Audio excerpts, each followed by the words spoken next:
ಎಲ್ಲರಿಗೂ ನಮಸ್ಕಾರ. ಶಾಂತಮ್ಮ ಸವಿರುಚಿಗೆ ಸ್ವಾಗತ. ಇವತ್ತಿನ ದಿವಸ ನಾವು ತರಕಾರಿಯನ್ನು ಮಾಡುವ ವಿಧಾನ ಹೇಗೆ ನೋಡೋಣ ಬನ್ನಿ ಸ್ನೇಹಿತರೆ. ಬೇಕಾಗುವ ಪದಾರ್ಥಗಳು: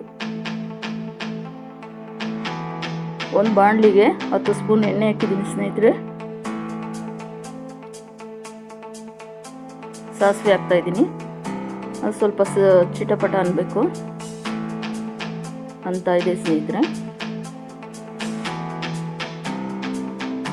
ಕರಿಬೇವಿನ ಎಲೆ ಹಾಕ್ತಾ ಇದ್ದೀನಿ.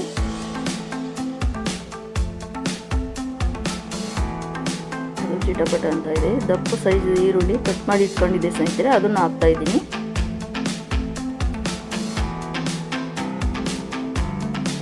ಸ್ವಲ್ಪ ಬಾಡಿಸ್ಕೋಬೇಕು.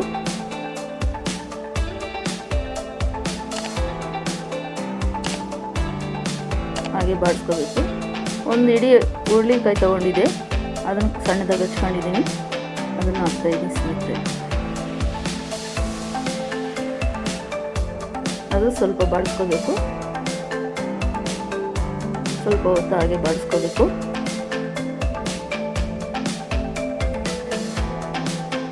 ಹಸಿಮೆಣಸಿನ್ಕಾಯಿ 5 ತಗೊಂಡಿದೆ, ಅದನ್ನು ಕಟ್ ಮಾಡಿ ಹಾಕ್ತಾ ಇದ್ದೀನಿ ಸ್ನೇಹಿತರೆ.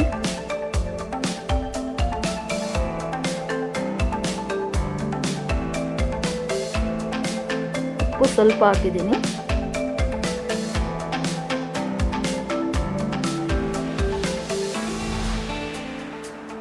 ಒಂದು ಕ್ಯಾರೆಟ್ ತೊಗೊಂಡಿದ್ದೆ, ಅದು ಸಣ್ಣದಾಗಿ ಹಚ್ಕೊಂಡಿದ್ದೆ ಸ್ನೇಹಿತರೆ, ಅದನ್ನು ಹಾಕ್ತಾ ಇದ್ದೀನಿ ಸ್ನೇಹಿತರೆ. ಅದನ್ನು ಬಾಡಿಸ್ಕೋಬೇಕು.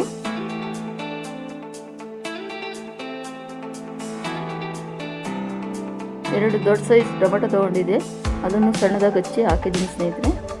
ಅದು ಸ್ವಲ್ಪ ಬಾಡಬೇಕು, ಚೆನ್ನಾಗಿ ಬೇಯಬೇಕು. ಟೊಮೆಟೊ ಚೆನ್ನಾಗಿ ಬೆಂದ್ರೇ ಅದು ರುಚಿ ಸಿಗೋದು. ಈಗ ಬೆಂದಿದೆ. ಕ್ಯಾಪ್ಸಿಕಮ್ ಒಂದು ತೊಗೊಂಡಿದ್ದೆ, ದೊಡ್ಡ ಸೈಜು, ಅದು ಕಟ್ ಮಾಡಿ ಹಾಕ್ತಾ ಇದ್ದೀನಿ ಸ್ನೇಹಿತರೆ.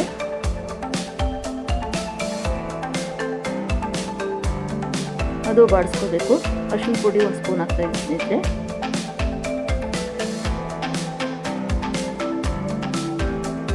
ಹಾಗೆ ಬಾಡಿಸ್ಕೋಬೇಕು.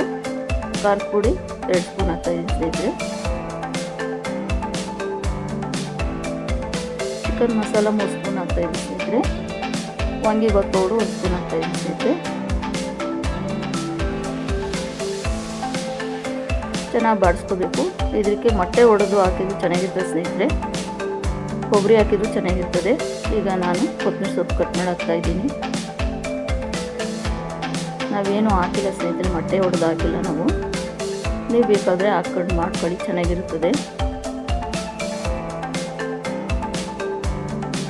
ನಾವು ಮೊದಲೇ ಅನ್ನ ಮಾಡಿ ಇಟ್ಕೊಂಡಿದ್ದೀವಿ ಸ್ನೇಹಿತರೆ. ರುಚಿಗೆ ತಕ್ಕಷ್ಟು ಉಪ್ಪು, ಚೆನ್ನಾಗಿ ಬೆರೆಸ್ಕೊಂಡಿದ್ದೀನಿ. ಉಪ್ಪು ಎಲ್ಲ ಚೆನ್ನಾಗಿ ಬೆರೆಸ್ಕೊಳ್ಬೇಕು. ಅನ್ನ ಹಾಕಿ ಕಲಿಸ್ತಾ ಇದ್ದೀನಿ ಸ್ನೇಹಿತರೆ. ಚೆನ್ನಾಗಿ ಕಲಿಸ್ಕೋಬೇಕು. ಚೆನ್ನಾಗಿ ಕಲಿಸಿದ್ದಾಗಿದೆ ಸ್ನೇಹಿತರೆ. ಸರ್ವ್ ಮಾಡ್ತಾಯಿದ್ದೀನಿ ಬೌಲ್ಗೆ ಹಾಕಿ. ನೀವು ಹೇಗಿದೆ ಅಂತ ನೋಡಿ ಟ್ರೈ ಮಾಡಿ ಸ್ನೇಹಿತರೆ. ನಿಮ್ಮ ಅನಿಸಿಕೆ ತಿಳಿಸಿ ಸ್ನೇಹಿತರೆ. Thank you.